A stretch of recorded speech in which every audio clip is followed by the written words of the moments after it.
chers compatriotes, à l'heure où je vous parle, des files impressionnantes de Béninoises et de Béninois attendent dans les différents centres d'enregistrement que leur soient délivrés les récépissés et les cartes de lecteur, sans lesquelles ils ne pourront exprimer le droit inaliénable qu'ils ont de choisir celui qui conduira leur destinée pendant les 5 prochaines années.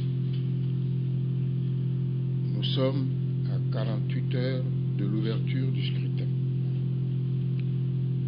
Nul doute que la plupart d'entre eux devront faire leur deuil de ce privilège que leur accorde la loi et la Constitution.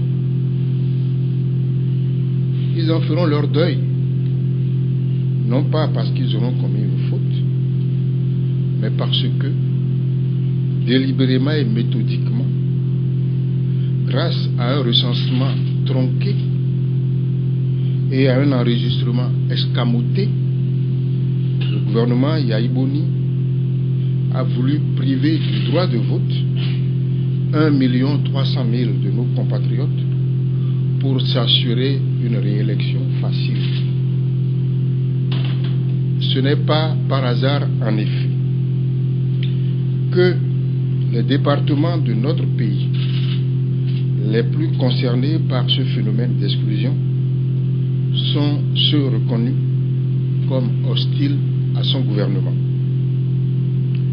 Cette volonté d'exclure que nous dénonçons depuis bientôt 1 an sans être entendue est devenue aujourd'hui une vérité reconnue et ses conséquences prévisibles stigmatisées.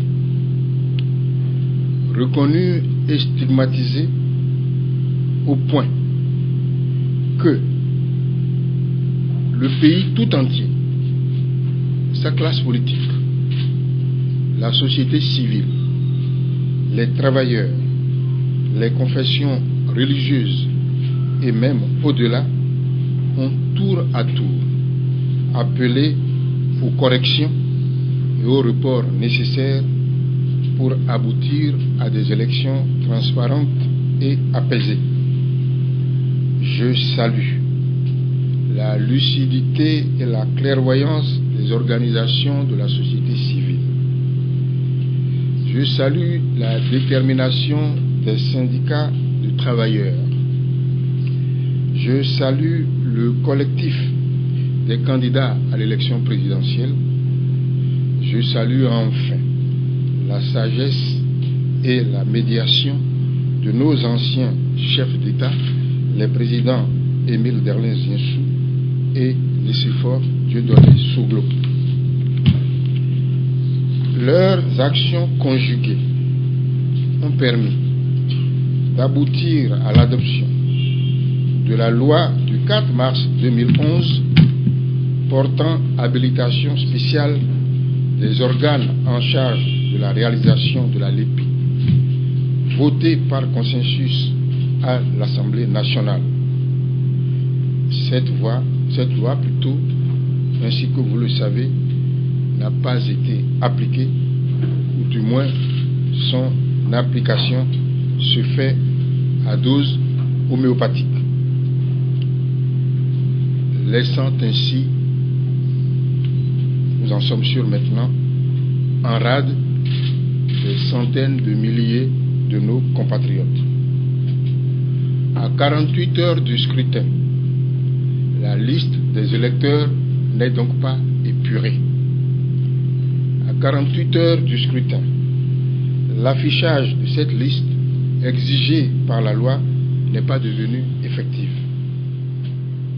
J'observe que le gouvernement Yaïboni est resté insensible aux démarches entreprises pour corriger les dysfonctionnements avérés dans la confection de la LEPI. J'observe également que le gouvernement Yaïboni est resté insensible aux paroles de sagesse de nos anciens chefs d'État appelant au consensus. J'observe en outre que ce gouvernement est resté sourd aux appels à un nouveau report raisonnable de la date du premier tour pour permettre au plus grand nombre de nos concitoyens de se faire enregistrer. En dépit de tout cela, je vous invite, Béninoises et Béninois, à sortir massivement le dimanche 13 mars pour accomplir votre devoir civique.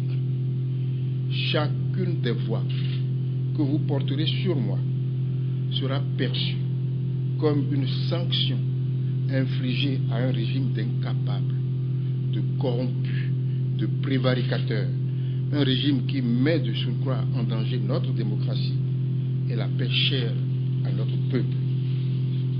Chacune de vos voix portée sur ma personne sera la manifestation de la volonté de notre peuple d'aller de l'avant pour plus de démocratie et pour une vie meilleure pour tous. Je vous remercie.